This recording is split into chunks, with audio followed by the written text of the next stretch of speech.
So when you buy a share of stock in a company, what are you really buying into? What is the one job, the one single goal that a public company is supposed to have? It seems like a pretty simple question, but the answer, and more importantly, what happens when a company totally loses sight of it, well, that's where billions of dollars are made and lost.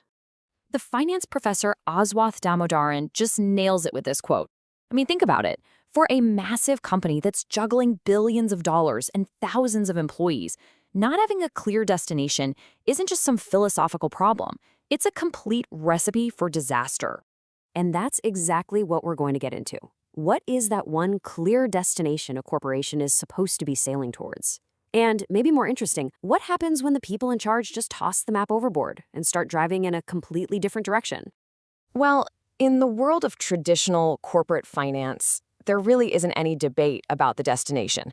The theory gives us one, and only one, North Star to follow. It's crystal clear. And there it is. The primary objective is simply to make the owners, the stockholders, as wealthy as possible. For a public company, that boils down to one thing: making the stock price go up. Every single decision should be measured against that one simple question. In the long run, will this make the stock price go higher? And that's what's so powerful about this idea. The entire complicated job of running a company really comes down to just three key decisions. First, the investment decision. What do you invest in? Simple.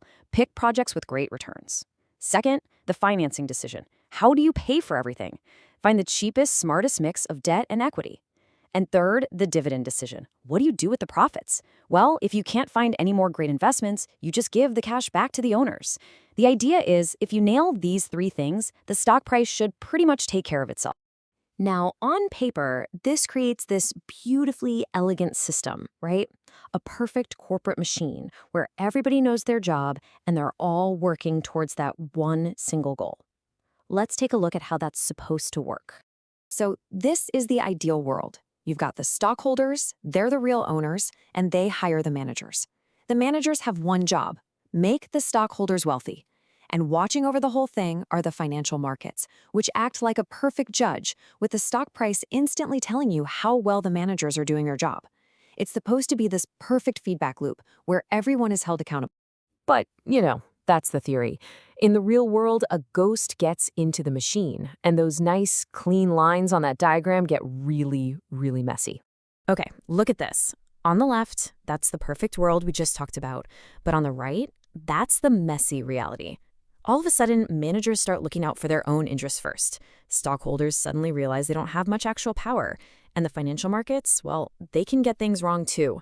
The whole machine just starts to break down. And this right here, this is the crucial point. The fundamental conflict inside any public company is between the managers, who are hired to run the show, and the stockholders, who actually own the place. And you better believe their interests are not always aligned. Which, of course, leads us to this classic saying. When managers stop being afraid of the owners, the stockholders, they start doing things that benefit themselves. Maybe they build giant corporate empires, or they take on wasteful pet projects, or pay themselves gigantic salaries. All of it comes right out of the pockets of the people who own the company. But hold on, you might be thinking, don't the shareholders have control? Can't they just vote the bad managers out? Well, in theory, yeah, but in the real world, their power is just weak. Your average small investor doesn't show up to the annual meeting. Management has a huge grip on the proxy voting system. And for the big investors, honestly, it's often way easier to just sell the stock and walk away than it is to pick a fight. And get a load of this data. This is just stunning. Look at how the big mutual funds vote. Those red bars, that's them voting for management's proposals. We're talking over 90% of the time.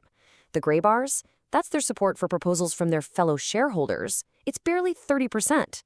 Even the biggest, most powerful players in the game just tend to go along with whatever management wants. The cat is definitely idle. So if shareholders can't keep managers in line, what about the board of directors? They're supposed to be the watchdogs, right?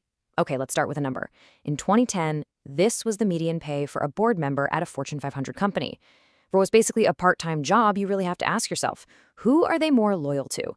The shareholders they're supposed to represent, or the CEO who probably got them that sweet gig in the first place? Yeah, this slide really lays out the problem. A survey back in 1992 found that in 3/4 of large companies, the CEO was the one recommending who should be on the board. These directors often own hardly any stock themselves, and the culture in the boardroom is usually about getting along, about consensus, not about confrontation. The board is supposed to be a watchdog, but way too often it acts more like a lapdog. All right, so enough with the theory. Let's look at a real-world case study where all of these abstract problems came together in a truly spectacular failure. Let's talk about the Walt Disney Company back in the late 90s. Just take a look at this list of Disney's board members from 1997. You've got the CEO, Michael Eisner, right at the top. Then you have a bunch of company executives who work for him. You've got the CEO's personal attorney. You even have the head of a university that gets huge donations from the CEO. I mean, the line between management and the people who are supposed to be overseeing management is, well, there basically is no line. So there was this huge California pension fund called CalPERS, and they had this really simple 3-question test to see if a board was independent. As you can see, back in 1997, Disney was the only company in the entire S&P 500 to fail all 3 questions. The majority of directors were not outsiders, the CEO was also the chairman, and the key committees were full of insiders. It was a complete shutout. And the result of that failure? Here it is. According to Business Week's big analysis of corporate governance, Disney had the single worst board of directors in all of America. That's what a complete and total breakdown of oversight looks like in black and white. So what's the actual cost of bad governance? It's not just about getting a bad ranking in a magazine. It's about destroying real, tangible wealth for shareholders, often to the tune of billions of dollars. And one of the absolute fastest ways for a management team with no real oversight to just light shareholder money on fire is to get swept up in the thrill of making a huge acquisition. The managers get what they want, a bigger empire to run, and the stockholders are the ones left holding the bag. This is a perfect and painful example. Look at Kodak back in the late 80s. They get into a bidding war for a company called Sterling Druck. The stock starts at $40, their main rival drops out of the bidding at $72 a share. But does Kodak's management stop? Nope. They kept bidding, essentially against themselves. They won the auction by paying almost $90 a share. Of course, the magical benefits they promised never showed up, and a few years later, they had to sell the company off in pieces for a massive loss. That is shareholder money just vanishing into thin air.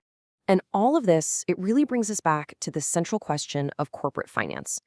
It's a question that every single investor really needs to ask themselves. Because when you buy a stock, you might think you're betting on a fantastic product or a powerful brand. But as we've just seen, what you're really doing is placing a massive bet on the integrity and the focus of the managers and the board of directors. And if their destination isn't the same as your destination, well, it really doesn't matter how great the business is, you might never get where you want to go.